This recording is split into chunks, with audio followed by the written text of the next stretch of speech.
Bismillahirrahmanirrahim. Assalamualaikum warahmatullahi wabarakatuh.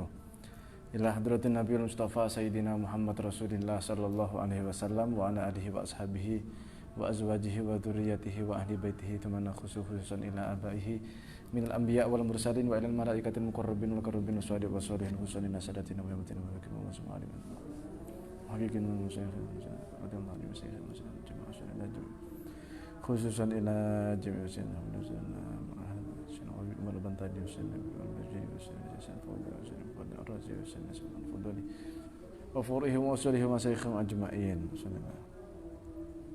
Al-Fatihah. A'udzu billahi minasyaitonir rajim. Bismillahirrahmanirrahim. Alhamdulillahi rabbil alamin arrahmanir rahim. Maliki yaumiddin. Iyyaka na'budu wa iyyaka nasta'in. Ihdinas siratal mustaqim. Shiratal ladzina an'amta 'alaihim ghairil maghdubi 'alaihim waladdallin. Rabbil firli wa liwalidayya wa lil mu'minina amin.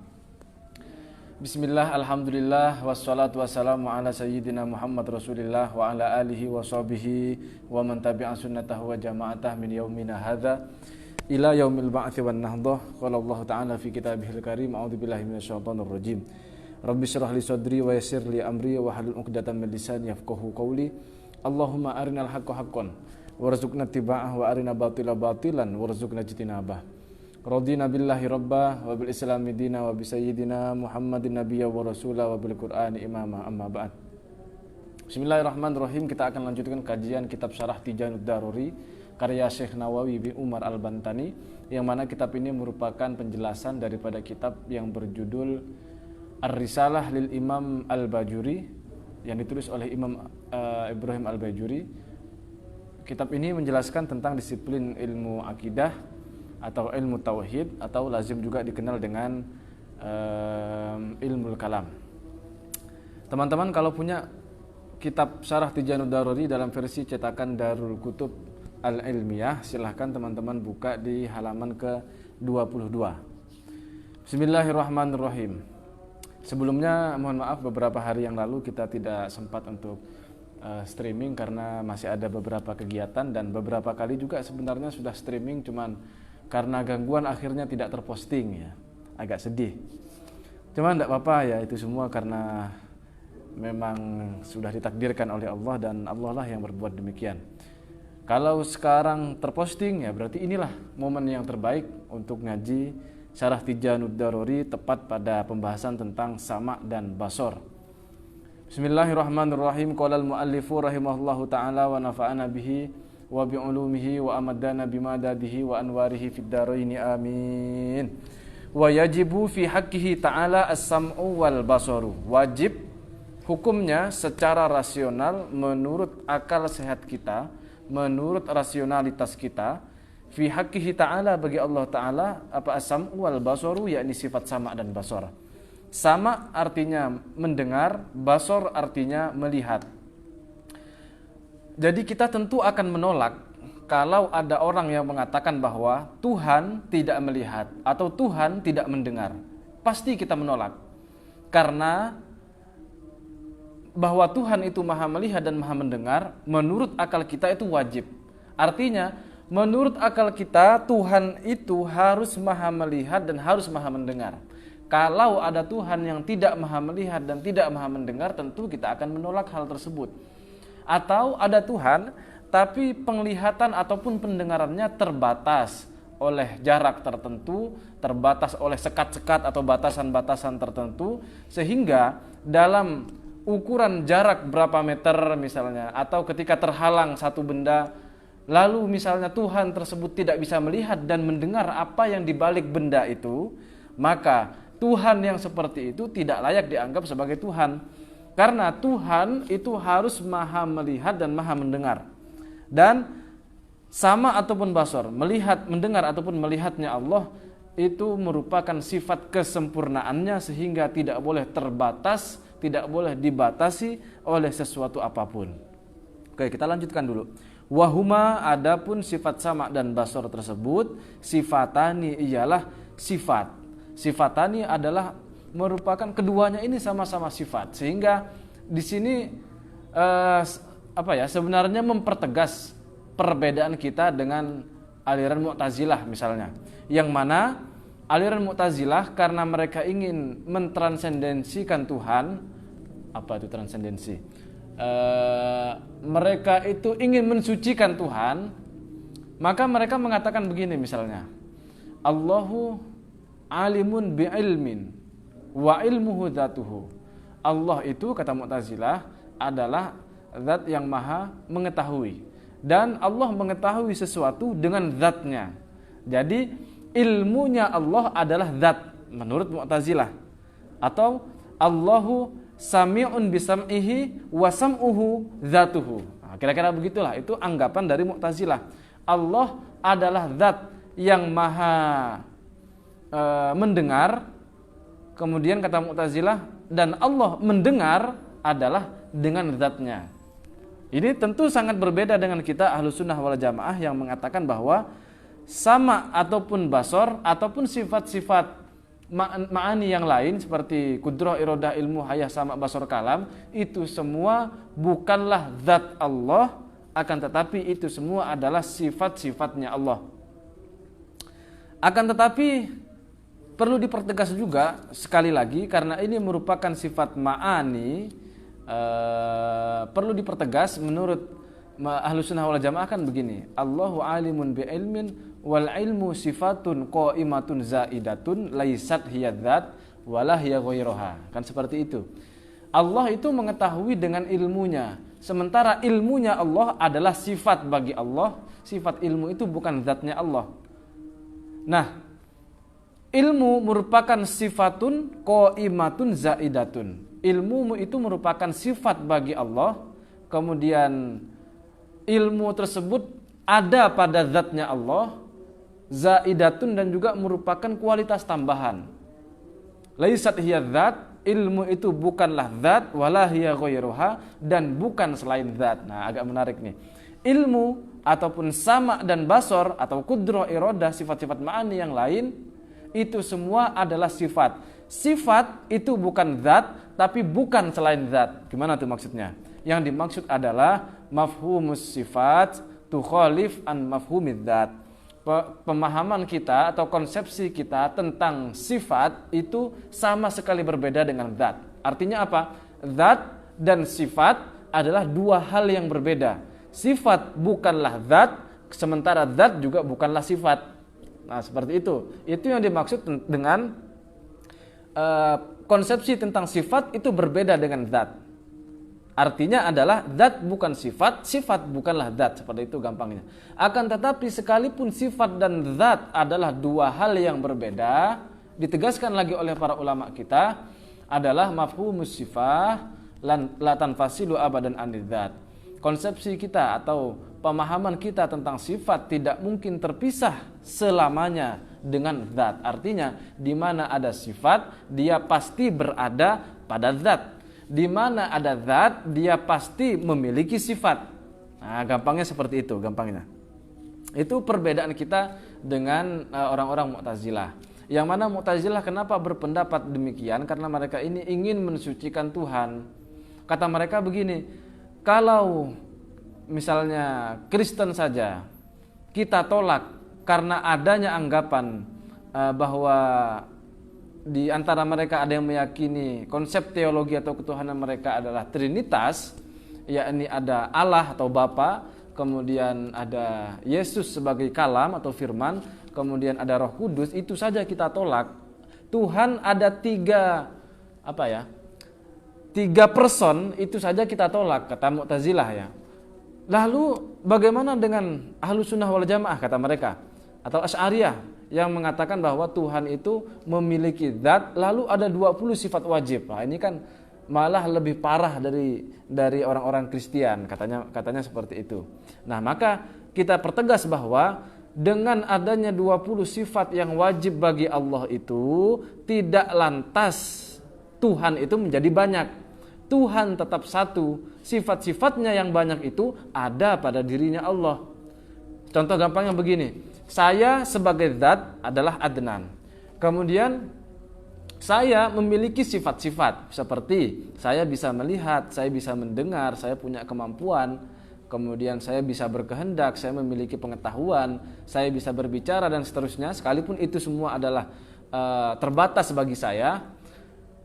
Akan tetapi dengan banyak-banyaknya sifat itu yang melekat pada diri saya, apakah lantas kemudian saya, Adnan ini sebagai zat lantas kemudian ada banyak?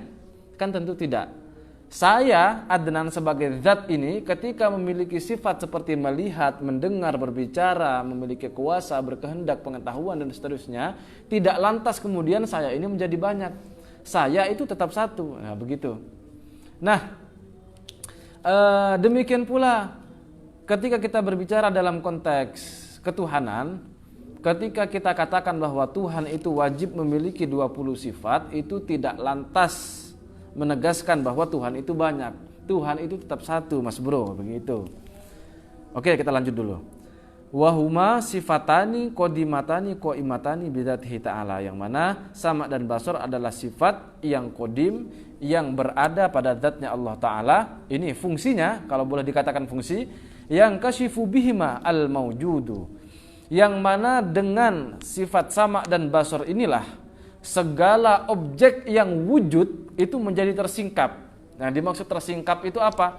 Yang dimaksud tersingkap itu begini. Misalnya ya, ada sesuatu yang terhijab. Hijab itu bahasa Arab, bahasa Indonesianya artinya adalah penutup. Jadi ada sesuatu tertutup misalnya. Katakanlah buku ini. Buku ini punya penutup, katakanlah cover ini ya, covernya penutup. Ketika dia tertutup buku ini, apakah isi daripada buku ini atau kitab ini terlihat oleh kita? Tentu tidak terlihat. Nah, ketika dibuka seperti ini, nah inilah yang disebut dengan inkishaf. Sehingga sesuatu yang ada ini, wujud-wujud tulisan-tulisan ini menjadi jelas bagi kita. Itu yang disebut dengan inkishaf atau tersingkap. Kita pakai istilah tersingkap saja ya. Yang kasyifu bihima, yang mana dengan sama dan basar tersebut menjadi tersingkaplah, jelaslah bagi Allah apa al-mawjudu, objek-objek yang wujud. Min zawatin, baik itu berupa zat, wa aswatin ataupun suara, wa alwanin ataupun warna-warni, wa ghairiha dan lain sebagainya. Jadi saya kasih gambaran umumnya dulu ya. Allah memiliki sifat sama dan basar, yakni mendengar dan melihat. Oke. Sifat sama dan basar ini dia melihat dan dia mendengar pada objek yang wujud. Namanya objek yang wujud berarti dia sudah ada. Ya. Objek yang wujud ini dia boleh berupa wajibul wujud, yakni Allah itu sendiri, karena kita tahu semua bahwa keberadaan Allah sebagai wujud itu wajib adanya. Artinya menurut akal kita keberadaan Allah itu harus ada, itu yang disebut dengan wajibul wujud. Sementara selain Allah, makhluk-makhluk semua ini adalah mumkinul wujud. Yang disebut dengan mumkinul wujud adalah boleh ada, boleh juga tidak ada. Kalau dikatakan ada, akal kita bisa menerima. Kalau dikatakan tidak ada, akal kita juga bisa menerima. Gitu loh. Itu yang disebut dengan mumkinul wujud. Nah, ketika dikatakan di sini bahwa sama dan basar Allah itu menyingkap pada objek-objek yang maujud. Yang disebut dengan objek yang maujud di sini tentu saja boleh jadi di situ adalah Allah itu sendiri sebagai wajibul wujud, ataupun kita sebagai makhluk yang sudah wujud, yang dikenal dengan hadis istilahnya kalau kita ya. Kalau hadis itu berarti sudah wujud, kalau mungkin itu boleh jadi dia belum wujud. Nah, itu kalau mungkin ya. Oke, sekarang berarti kalau dikatakan wujud, yang dimaksud di sini adalah boleh jadi yang dimaksud di situ adalah Allah sendiri, zat dan sifat-sifatnya, ataupun semua makhluk yang sudah wujud, yang hadis itu tadi. Sehingga begini gambarannya. Allah memiliki sama dan basar, pendengaran dan penglihatan. Apa yang dilihat oleh Allah dan apa yang didengar oleh Allah, yang Allah lihat dan Allah dengar adalah sesuatu yang sudah wujud, baik itu Allah sendiri, zat dan sifat-sifatnya, ataupun yang didengar dan dilihat Allah adalah makhluk. Makhluk yang sudah wujud yang dimaksud ya. Oke.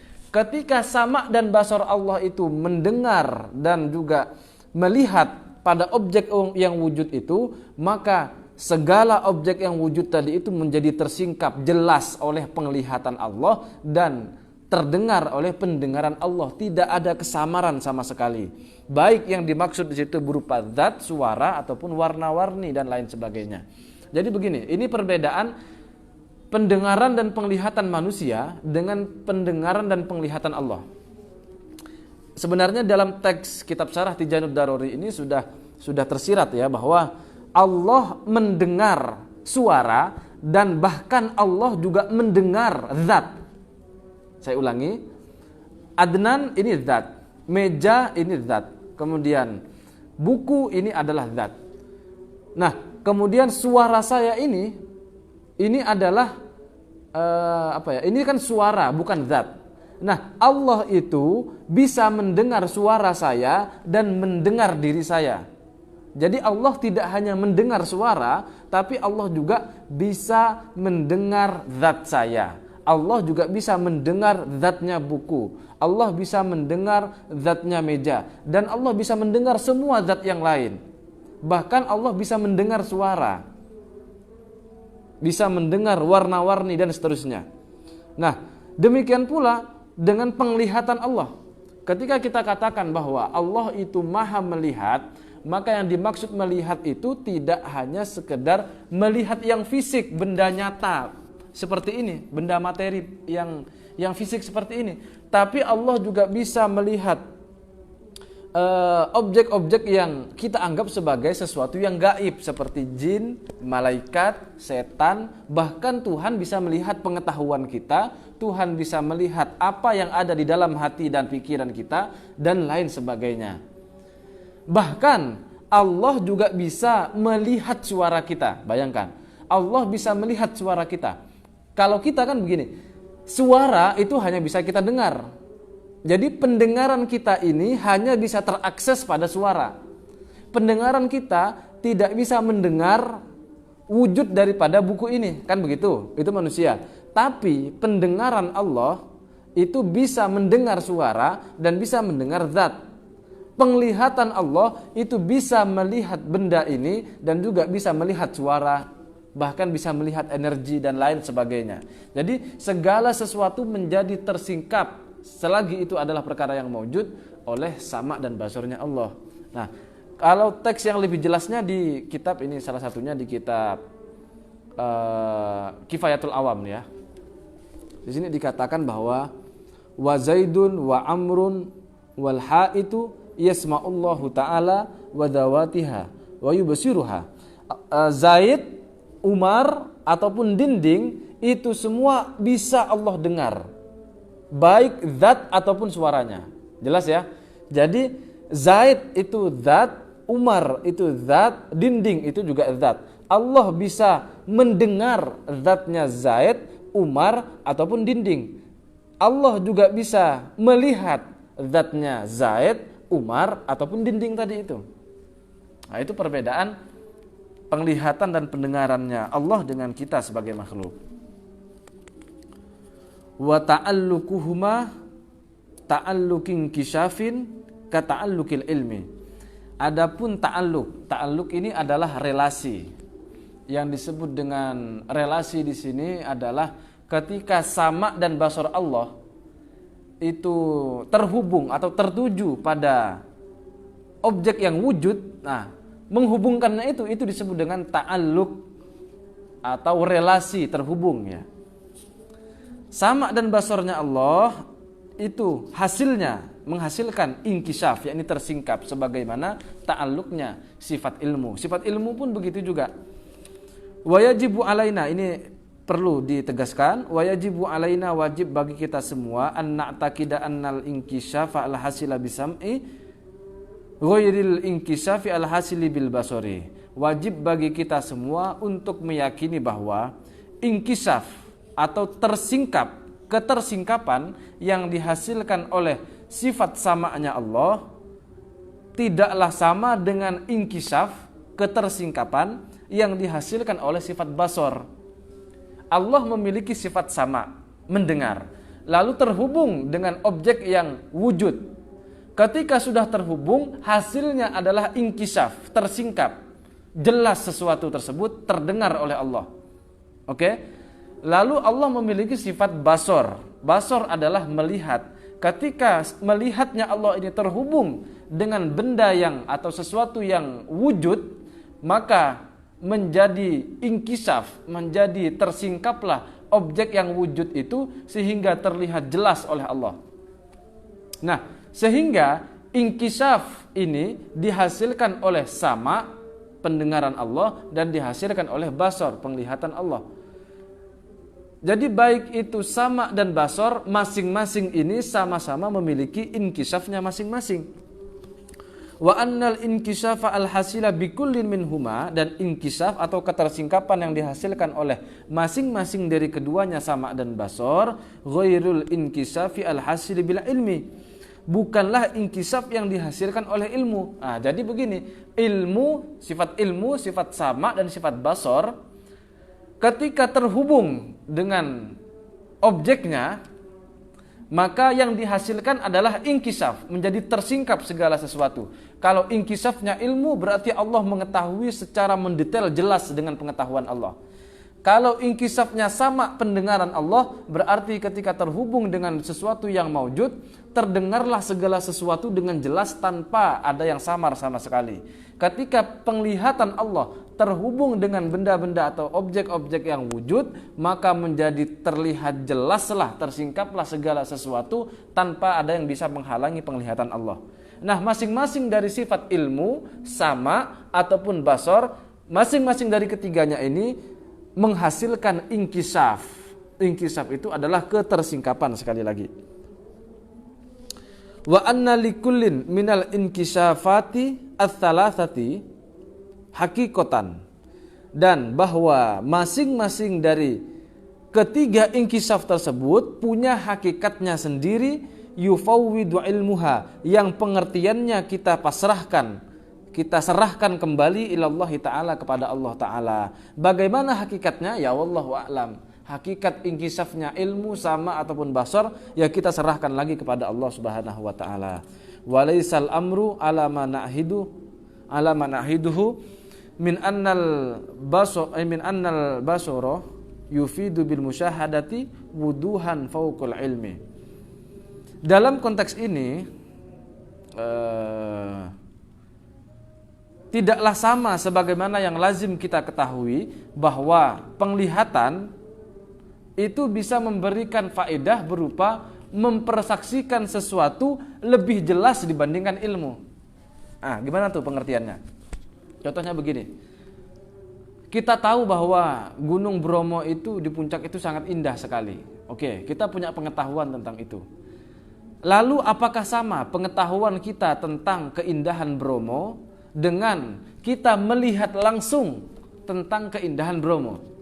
Tentu dua hal tersebut adalah dua hal yang berbeda. Antara mengetahui keindahan dan melihat keindahan itu sendiri adalah dua hal yang berbeda. Lantas pertanyaannya kemudian, lebih jelas manakah mengetahui keindahan tersebut dengan melihat langsung keindahan tersebut? Untuk manusia tentu lebih jelas dengan melihat langsung. Oke? Contoh juga nih. Saya punya pengetahuan tentang bahwa kopi ini sangat nikmat sekali. Manakah yang lebih jelas antara pengetahuan saya tentang nikmatnya kopi ini dengan ketika saya merasakan kopi ini secara langsung? Kira-kira lebih jelas manakah kenikmatannya? Tentu lebih jelas dengan merasakan sendiri. Oke, itu untuk manusia. Akan tetapi untuk Allah tidaklah demikian. Allah itu sama dan basornya tidaklah lebih tinggi, tidaklah lebih jelas daripada ilmunya. Jadi semuanya itu sempurna. Bal jami'u sifatihi, bahkan akan tetapi semua sifatnya Allah Ta'ala, jami'u sifatihi Ta'ala, tammatun kamilatun, sempurna dan paripurna. Oleh karena semua sifatnya Allah termasuk sama, basor dan ilmunya Allah itu sempurna semua, maka tidak ada istilahnya penglihatan Allah lebih jelas daripada ilmunya Allah. Ketika Allah mengetahui sesuatu, itu tidaklah lebih rendah daripada ketika Allah melihat langsung sesuatu itu sendiri. Tidak sama ya, tidak sama dengan manusia. Jadi menurut dalam pandangan Ahlussunnah wal Jamaah, sama dan basornya Allah itu tidaklah lebih tinggi daripada ilmunya Allah, atau ilmunya Allah juga tidaklah lebih tinggi daripada sama dan basor, karena semuanya sifat-sifatnya Allah itu sempurna, baik sama, basor ataupun ilmunya Allah. Yastahilu 'alaiha al-khafa'u waz-ziyadatu wan-naqsu ila ghairi dzalika. Mustahil bagi sifat-sifatnya Allah Ta'ala mengalami kesamaran, kemudian memiliki tambahan, dan apalagi memiliki kekurangan, ketidaksempurnaan dan lain sebagainya. Jadi ilmunya Allah tidak mungkin ada dalam pengetahuan Allah yang samar-samar, tidak mungkin ada dalam penglihatan Allah yang samar-samar, tidak mungkin ada dalam pendengarannya Allah itu samar-samar, tidak mungkin. Tidak mungkin juga ada dalam ilmunya Allah tambahan. Misalnya begini, yang disebut tambahan itu, awalnya Allah katakanlah tahu 90%. Lalu ketika Allah menyaksikan langsung satu peristiwa, bertambahlah ilmu Allah. Yang seperti itu tidak mungkin dialami oleh Allah. Artinya bertambahnya pengetahuan pada diri Allah itu tidak mungkin begitu. Kenapa? Karena pengetahuan Allah sudah sempurna, tidak mungkin lagi ada tambahan. Begitu. Apalagi kekurangan, ketidaksempurnaan, itu tidak mungkin ada pada Allah dan pada sifat-sifatnya Allah. Fahuwa ta'ala, dialah Allah Ta'ala, la ya'zubu an sam'ihi mawjudun wa in khufya. Tidak mungkin ada sesuatu yang wujud itu menjadi samar dalam pendengaran Allah sekalipun objek tersebut itu tersembunyi, samar-samar misalnya. Contoh ya, manusia kan begini, manusia ini kan bisa mendengar sesuatu yang dengan jarak tertentu. Misalnya, saya bisa mendengar satu suara dengan radius sekian meter, kan begitu. Lalu suara tersebut merambat melalui suara, sehingga dari suara itulah dari terhambat melalui udara, sehingga dari udara tersebutlah kita bisa mendengar sesuatu, ya kan begitu. Sehingga di luar angkasa yang tidak ada udara misalnya, atau ketika kita berada dalam ruangan yang hampa udara, kita tidak bisa mendengar sesuatu. Itu pendengaran manusia terbatas. Akan tetapi untuk pendengaran Allah tidak terbatas. Tidak terbatas oleh jarak, tidak terbatas oleh udara, atau tidak terbatas oleh suara tersebut kecil misalnya. Kan kita tidak bisa mendengar suara langkah kakinya semut. Kenapa? Karena itu samar. Suaranya mungkin ada suaranya, cuman frekuensinya sangat kecil sekali sehingga tidak bisa kita dengar. Tapi untuk pendengaran Allah, bahkan sesuatu yang samar pun terdengar jelas oleh Allah Subhanahu wa taala. Wala yaghibu an basarihi syai'un wa in taqwa. Dan tidak ada sesuatu yang menjadi gaib, menjadi lenyap, menjadi samar-samar dalam pandangan penglihatan Allah, sekalipun hal tersebut adalah sesuatu yang abstrak, sesuatu yang gaib misalnya, sesuatu yang tidak jelas, samar-samar. Misalnya nih, kita bisa melihat sesuatu dengan rentang jarak sekian meter. Kalau melebihi katakanlah 50 meter, kita akan tidak jelas lagi. Saya aja nih pakai kacamata hanya bisa melihat tulisan dengan jarak sekian meter, mungkin 5 meter saja. Itu penglihatan manusia. Tapi penglihatan Allah tidak terbatas oleh jarak. Sekalipun jarak tersebut jauh, tetap bisa terlihat oleh Allah. Sekalipun benda tersebut kecil, seperti virus misalnya, seperti atom, Allah tetap bisa melihat hal tersebut. Sekalipun hal tersebut gaib, misalnya seperti jin, malaikat, atau bahkan pengetahuan kita kan tidak bisa terlihat ini. Allah mengetahui apa yang terbesit. Allah melihat apa yang terbesit dalam pikiran kita, dalam hati kita, dalam perasaan kita. Allah bisa melihat hal tersebut. Wala yadfa'u sam'ahu bu'dun. Dan pendengaran Allah tidak terbatas oleh rentang jarak jauh tertentu. Wala yahjubu ru'yatahu dzalamun. Dan sesuatu yang berada pada kegelapan tidak bisa menghalangi pandangannya Allah. Kemudian yasma'u ta'ala min ghairi asmikhatin. Nah, wa adzanin, ini penting nih. Allah Subhanahu wa taala dapat mendengar bahkan dengan tanpa lubang. Jadi Allah itu bisa mendengar tanpa butuh terhadap lubang, yang dimaksud adalah lubang telinga seperti kita ini, dan juga daun telinga. Allah tidak butuh daun telinga atau lubang telinga atau gendang telinga untuk bisa mendengar sesuatu. Kita lanjutkan dulu nih ya. Wa yaru min ghairi hadaqatin wa ajfanin kama ya'lamu bi ghairi qalbin. Allah Subhanahu wa taala tetap bisa melihat tanpa bola mata dan tanpa kelopak mata, sebagaimana Allah mengetahui dengan tanpa butuh perangkat yang bernama hati ataupun akal. Jadi kan begini, perlu dibedakan antara alat pendengaran dengan mendengar itu sendiri. Perlu dibedakan antara alat untuk melihat dengan penglihatan itu sendiri. Perlu dibedakan juga antara alat untuk mengetahui dengan mengetahui itu sendiri. Oke? Itu adalah dua hal yang berbeda. Antara alat pendengaran dengan mendengar itu sendiri adalah dua hal yang berbeda. Sehingga begini, ketika dikatakan bahwa Allah itu memiliki sifat sama, as-sam'u artinya adalah mendengar. Ketika kita katakan bahwa Allah itu maha mendengar, yang dimaksud adalah Allah punya sifat mendengar. Bukan berarti ketika kita katakan bahwa Allah itu maha mendengar, bukan berarti Allah itu memiliki telinga. Gitu loh. Kenapa demikian? Karena antara mendengar dan telinga itu adalah dua hal yang berbeda. Ya, itu dua hal yang berbeda.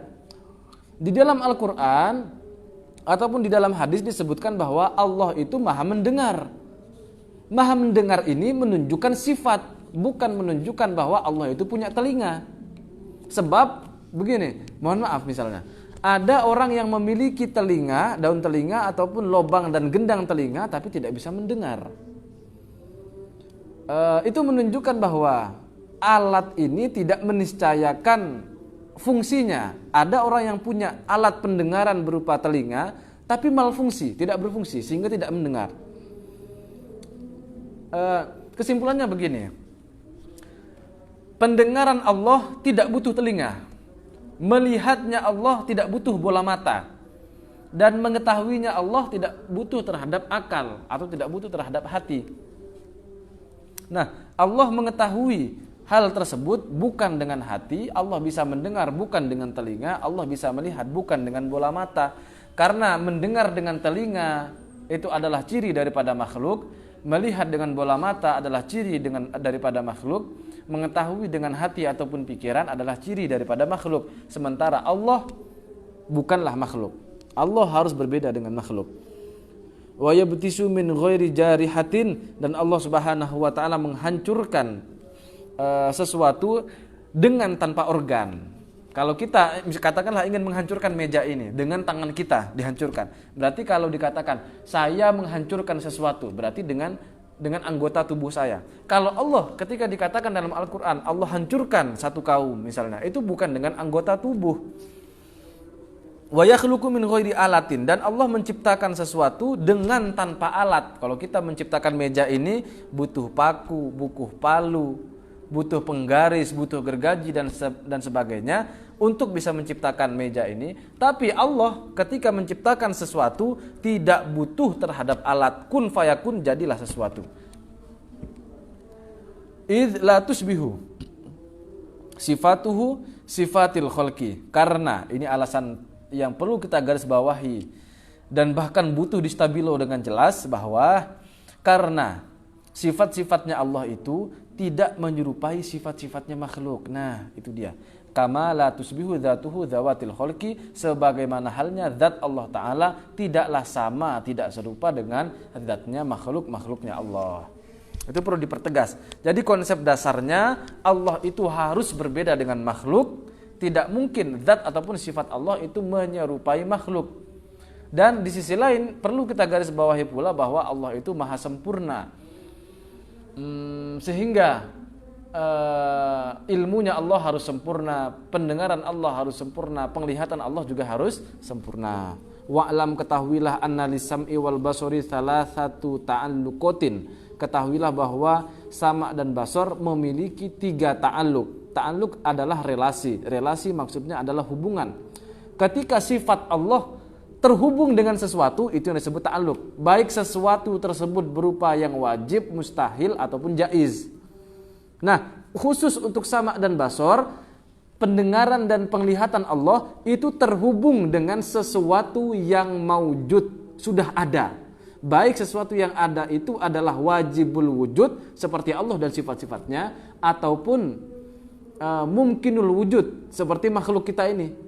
Cuman dalam hal ini ditegaskan lagi yang dimaksud adalah sesuatu yang sudah wujud. Nah, ketahuilah bahwa sama' dan basar Allah ini artinya pendengaran dan penglihatan Allah ketika terhubung dengan sesuatu yang maujud, ada 3 jenisnya ta'alluqnya itu. Konsepnya ini, konsep ketuhanannya. Apa itu? Yang pertama adalah tanjizian qodiman, tanjizi kodim. Tanjizi artinya selesai, kodim artinya tidak melalui proses penciptaan. Dalam arti yang disebut dengan kodim itu adalah lawan daripada hadis. Hadis itu adalah sesuatu yang baru. Yang disebut baru adalah awalnya tidak ada, lalu sekarang ada. Itu hadis. Awalnya tidak ada, lalu sekarang ada. Nah, kebalikan dari hadis adalah kodim. Kodim itu tidak pernah melalui fase yang awalnya tidak ada. Sehingga yang disebut kodim itu dia selalu ada tanpa proses ketiadaan sebelumnya. Itu yang disebut kodim. Oke, tanjizi kodim. Tanjizi artinya selesai, kodim artinya terdahulu. Yang disebut terdahulu adalah sejak dahulu kala. Gampangnya begitu aja lah. Ketika sama' dan basarnya Allah, pendengaran dan penglihatan Allah terhubung dengan objek yang wujud, yang pertama, kemungkinan pertama adalah tanjizi kodim, yakni sudah selesai bahkan sejak dahulu. Wahwa at-ta'alluqu bidatillahi ta'ala wa sifatihi, yakni ketika sama' dan basar Allah terhubung dengan zat dan sifat-sifatnya Allah. Oleh karena zat dan sifat-sifatnya Allah itu kodim, dia tidak diciptakan, maka ketika Allah melihat dan mendengar zatnya Allah sendiri dan juga sifat-sifatnya Allah sendiri, Allah sudah melihat dan mendengar zatnya Allah sejak dahulu kala, yang disebut dengan tanjizi kodim. Tanjizi artinya selesai, artinya Allah telah mendengar, begitu ya yang dimaksud. Tanjizi itu telah selesai berarti. Artinya Allah telah selesai, telah melihat dan telah mendengar zatnya Allah dan sifat-sifatnya Allah bahkan sejak dahulu kala. Nah, begitu yang dimaksud.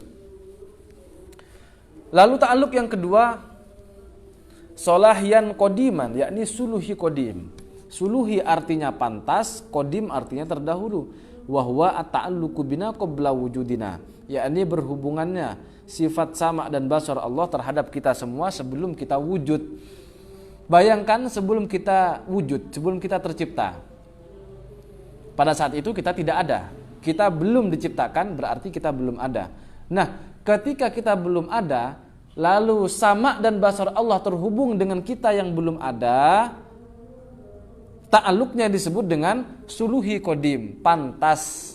Nah, bukan berarti Allah tidak melihat dan mendengar kita, bukan. Tapi belum terjadi, begitu loh. Kenapa kok belum terjadi? Ya karena kita belum tercipta. Oke? Sama seperti begini. Apakah saya punya kuasa? Saya jawab punya misalnya. Apakah saya bisa mengangkat emas batangan 10 kg?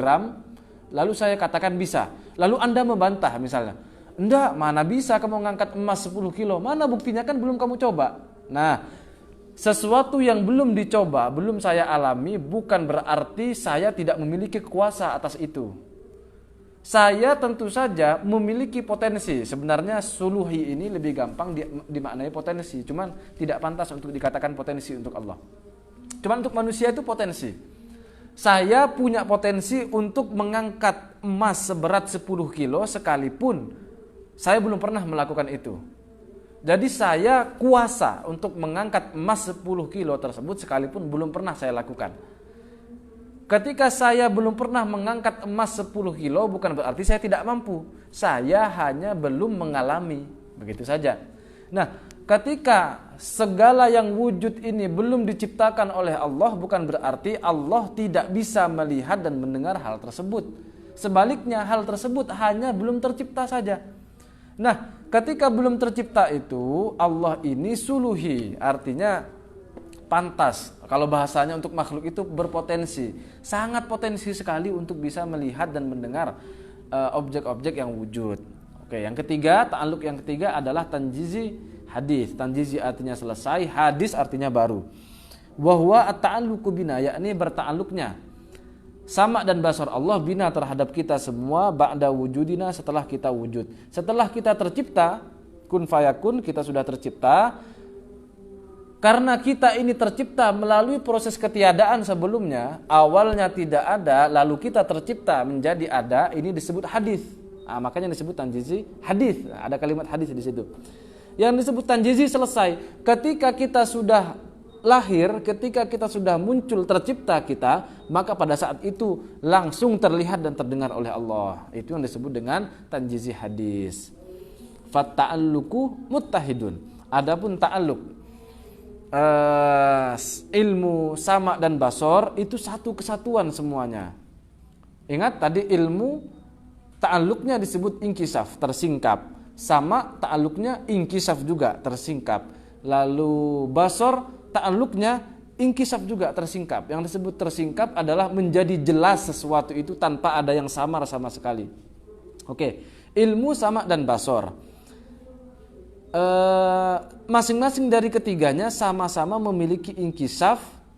Wasifatu muta'addidatun. Sekalipun sifat ini berbeda-beda, sama basor dan ilmu ini adalah tiga sifat yang bukan satu, ini kan tiga ini berbeda. Wa haqaiquhuma, hakikat dari masing-masing semuanya itu mutaghayyiratun, ialah berbeda-beda, akan tetapi masing-masing dari ta'alluqnya itu satu kesatuan, gitu loh.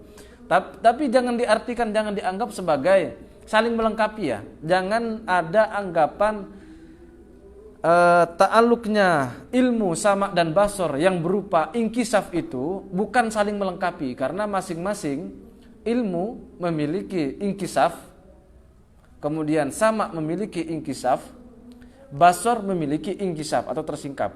Nah, masing-masing inkisaf dari ketiga sifat Allah ini sudah sempurna masing-masingnya, sehingga tidak boleh dikatakan saling melengkapi antara inkisafnya ilmu, inkisafnya sama, dan inkisafnya basor. Bukan saling melengkapi. Sebagaimana kita ini kan, kita mengetahui sesuatu. Katakanlah, saya contohkan yang gampang lagi. Saya tahu bahwa kopi ini nikmat. Oke. Ketika saya sudah mengetahui bahwa kopi ini nikmat, lalu saya coba kopi ini. Nikmat sekali. Nah, ketika ilmu saya sudah berhasil menyingkap bahwa kopi itu nikmat, lalu lidah saya juga berhasil menyingkap bahwa kopi itu nikmat, lalu ketika saya merasakan, setelah merasakan, itu menjadi penyempurna dari pengetahuan saya bahwa kopi itu betul-betul nikmat, kan begitu? Jadi apa yang saya rasakan melalui mulut saya itu menambah pengetahuan saya, meyakinkan pengetahuan saya. Kan itu makhluk kan begitu. Sehingga apa yang dirasakan oleh makhluk itu menambah pengetahuannya. Kalau Allah itu tidak begitu. Ilmunya Allah sudah sempurna. Pendengaran Allah sudah sempurna. Penglihatan Allah sudah sempurna. Sehingga inkisafnya sama dan basor tidak menambah daripada inkisafnya ilmu daripada Allah. Nah, itu perlu perlu hati-hati dalam hal ini, dan perlu kita pikirkan ulang. Coba dipikirkan. Pengalaman saya begini soalnya ya, banyak dari pembahasan dalam ilmu tauhid ini yang tidak bisa sekali pikir. Jadi pelajaran tauhid ini memang melatih kita untuk berpikir. Oke, sekarang kita catat aja dulu. Misalnya tadi belum paham tentang tanjizi qadim, suluhi qadim, tanjizi hadis, lalu tentang ilmu memiliki inkisaf, sama memiliki inkisaf, basar memiliki inkisaf. Itu belum paham misalnya. Yang penting catat aja dulu. Nah, nanti setelah dicatat itu dibaca terus, dipikirkan. Ini gimana ini? Dipikirkan. Enggak bisa itu sekali pikir, enggak bisa. Pengalaman saya pribadi. nanti sambil duduk sambil mikir, sambil ngopi sambil mikir, sambil main HP sambil berpikir, kadang sambil melamun sambil berpikir. Nah, yang dipikirkan apa? Yang dipikirkan adalah ilmu tauhid. Sehingga nanti dari berulang kali kita memikirkan hal tersebut, baru kita paham yang dimaksud. Setelah kita menangkap pemahaman tersebut, disitulah nikmatnya ilmu tauhid. Nah, sehingga tidak hanya sekedar doktrin. Oke. Kita lanjut ya. Wadidduhuma. Adapun antonim lawan daripada sifat sama dan basor ay as-sam'i wal basori as-somamu wal amah, yakni tuli dan buta. Lawan daripada mendengar dan melihat adalah tuli dan buta. Allah tidak mungkin memiliki sifat berupa tuli dan buta karena ini merupakan sifat mustahil. Artinya kalau ada orang yang mengatakan bahwa Tuhan tidak mendengar atau Tuhan tidak melihat, itu pasti bukanlah Tuhan. Pasti akan kita tolak anggapan tersebut. Kok Tuhan malah tuli, Tuhan malah buta, itu tidak masuk akal bagi kita. Wad dalilu ala dzalika ay thubuti sam'i wal basari lahu ta'ala. Adapun dalil rasional bahwa Allah ditetapkan dengan sifat sama dan basar adalah yang pertama ini dalil simai atau dalil yang bersifat nakli yang bersumber dari Quran ataupun hadis. Wahwa qauluhu ta'ala, yakni firman Allah Ta'ala, wa huwas sami'ul basir, dialah Allah yang maha mendengar dan maha melihat. Wa qauluhu ta'ala, dan firman Allah Ta'ala, wallahu basirum bima ta'malun, Allah adalah zat yang maha melihat terhadap apa yang engkau kerjakan. Ini di surat Al-Hujurat ayat ke-18. Itu dalil dari Quran bahwa Allah memiliki sifat sama dan basar. Sekarang dari hadis, wa huwa qauluhu sallallahu alaihi wasallam. Dan sabda dari Nabi Muhammad sallallahu alaihi wasallam, irba'u ala anfusakum fid du'a fa innakum la tad'una asamma wala ghaiban innakum tad'una sami'an qariban mujiban. Sayangilah diri kalian sendiri ketika berdoa, sebab sesungguhnya kalian itu tidak berdoa terhadap zat yang tuli dan zat yang gaib. Akan tetapi sesungguhnya kalian itu berdoa pada zat yang maha mendengar, maha dekat, dan maha menjawab doa-doa kalian. Oke, itu hadisnya. Wa makna irba'u ala anfusikum. Adapun makna irba'u ala anfusikum dalam hadis tersebut, ay isfaku alaiha, yakni sayangilah diri kalian sendiri. Bimakna, maksudnya adalah la tarfa'u aswatakum fid du'a. Jangan kalian keraskan suara kalian ketika berdoa. Kan gini, Nabi bilang tadi, sayangilah diri kalian sendiri ketika berdoa, karena kalian itu berdoa bukan terhadap Tuhan yang tuli, kan begitu. Maksudnya begini, seolah-olah Nabi Muhammad itu bilang, coba kalau berdoa itu tidak usah keras-keras, santai aja, tidak usah terlalu nyaring sambil teriak-teriak. Sayangi pita suara kalian, takut putus nanti. Sayangilah diri kalian, karena kita semua ini atau kalian semua itu berdoa terhadap zat yang maha mendengar. Bahkan kita berdoa di dalam hati pun Allah pasti mendengar doa-doa kita. Jadi tidak perlu berdoa itu terlalu teriak-teriak. Misalnya nih kayak kalau di masjid-masjid ini kan biasanya. Ya mungkin maksudnya semangat, boleh lah, boleh. Cuman ya harus tahu kondisi juga ya. Ketika tarawih misalnya, Sallu sunnatat tarawih raka'ataini jami'atan rahimakumullah. Shalatu la ilaha illallah Muhammadur Rasulullah. Allahumma shalli ala Muhammad. Shalli alaihi. Kan begitu kan biasanya. Tidak perlu teriak-teriak sebenarnya. Ya cukup Allahumma shalli wa sallim wa barik alaihi. Standar aja, standar. Enggak usah terlalu teriak-teriak. Nanti teriak-teriak seolah-olah semangat, ternyata bertahan hanya 7 hari misalnya. Sedangkan di malam-malam terakhir seperti sekarang ini malah sibuk dengan baju baru ya, sibuk dengan baju baru, sibuk cari diskonan, sibuk cari baju ke toko-toko terdekat. Padahal fadilahnya atau keutamaan Ramadan di akhir atau utamanya di 10 malam terakhir bulan Ramadan ini sangat besar sekali dan sayang kalau ditinggalkan. Oke, kita lanjutkan. Wa qad ajma'a. Dan sungguh telah berijma', telah sepakat siapa ahlul milali wal adyan, para pemuka agama, tokoh agama, ala annahu sami'un basir, bahwa Allah Subhanahu wa taala atau Tuhan itu pastilah maha mendengar dan maha melihat. Wa aidon, Dan dengan demikian, laulam yattasif, seandainya tidak disifati subhanahu wa ta'ala, Allah subhanahu wa ta'ala bisam'i wal basori, dengan sama dan basor, lazima ayyattasifa bisamami wal ama, pasti Allah akan disifati dengan tuli dan buta.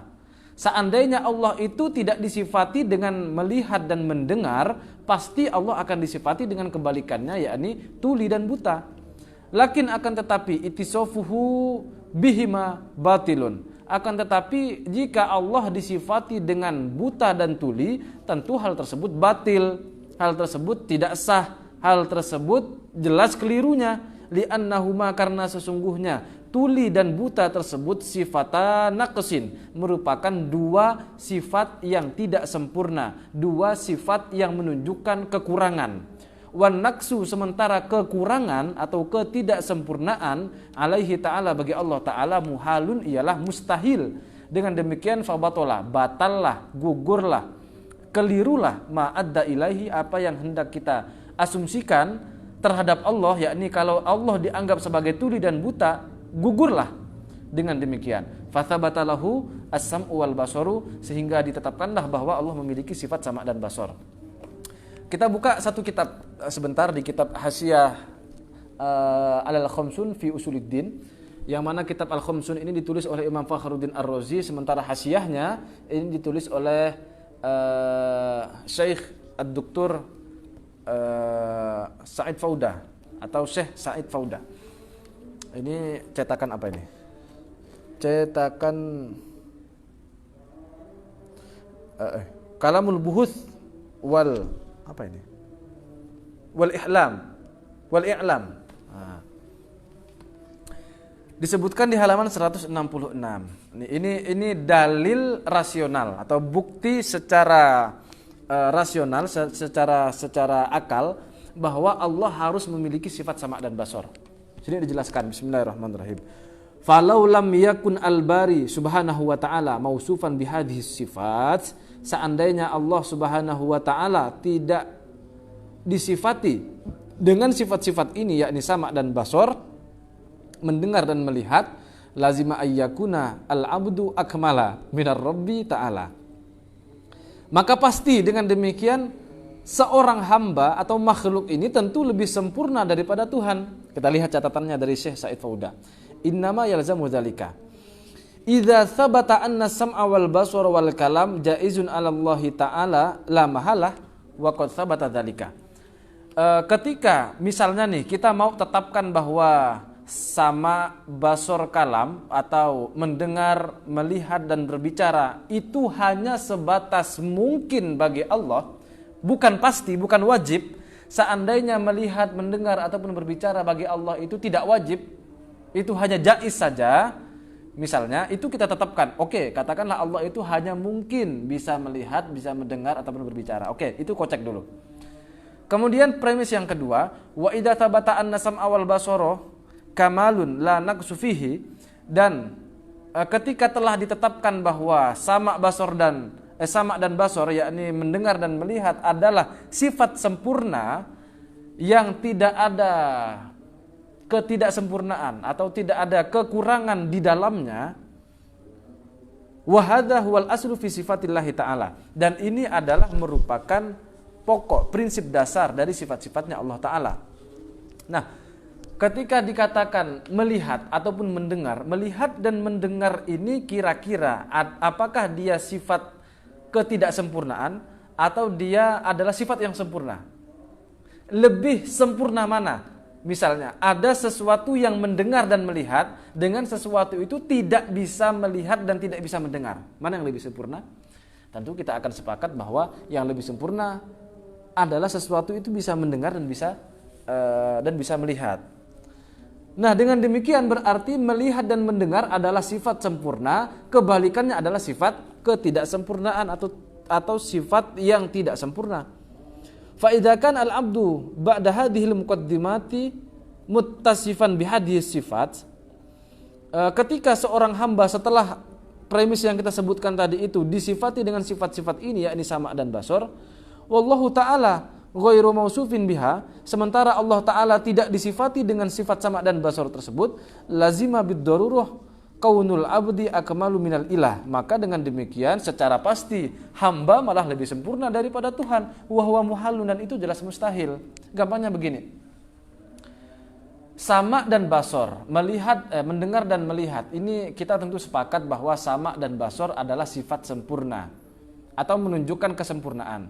Kenapa demikian? Karena kalau ada sesuatu yang tidak bisa melihat dan tidak bisa mendengar, tentu ini adalah sifat yang menunjukkan ketidaksempurnaannya. Artinya sama dan basor pasti sempurna, sementara kebalikannya pasti tidak sempurna, kan begitu.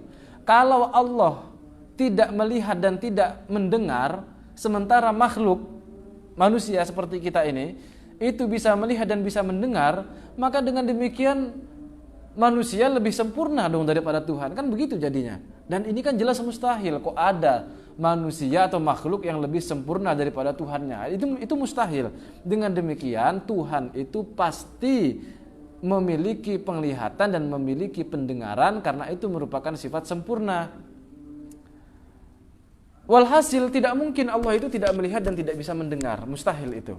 Karena itu menunjukkan kesempurnaan Allah. Apalagi sudah kita jelaskan di awal tadi bahwa penglihatan dan pendengaran manusia terbatas, sementara penglihatan dan pendengaran Allah itu tidak terbatas.